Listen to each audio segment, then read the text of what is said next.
Приветствую вас на канале Бурмикс, с вами дядь Миша. Друзья, вот уверен, когда вы заходите в овощной магазин, вы смотрите на репу, думаете, какая красота, вот купить бы, а что с нее приготовить? Да, забыли мы, как готовят репу.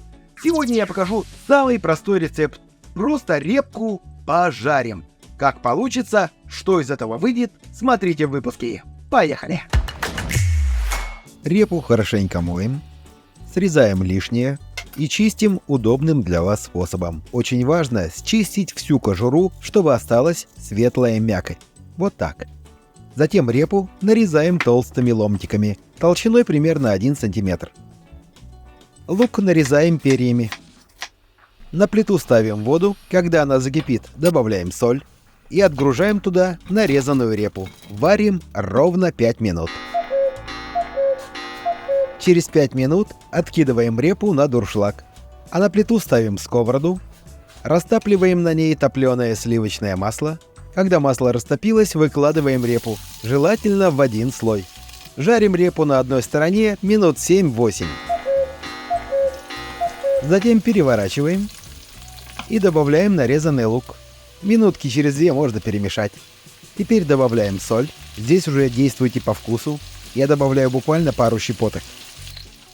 И, конечно же, хорошо добавить черного перчика. Продолжаем жарить репу до мягкости. И пока она жарится, мы можем приготовить соус. В чашку выкладываем сметану, добавляем в нее укроп, у меня сегодня мороженый, и выдавливаем 1-2 зубчика чеснока. Здесь уже дело вкуса. Перемешиваем. Все, соус готов, перекладываем его в соусник.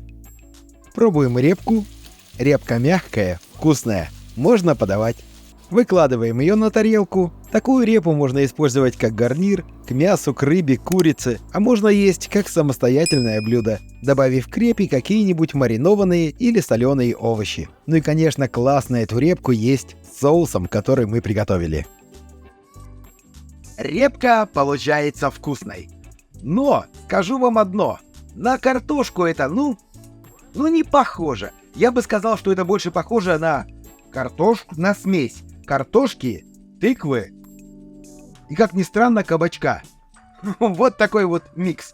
Получается очень вкусно. Обязательно приготовьте, порадуйте своих родных и близких и вспомните нашу русскую историю.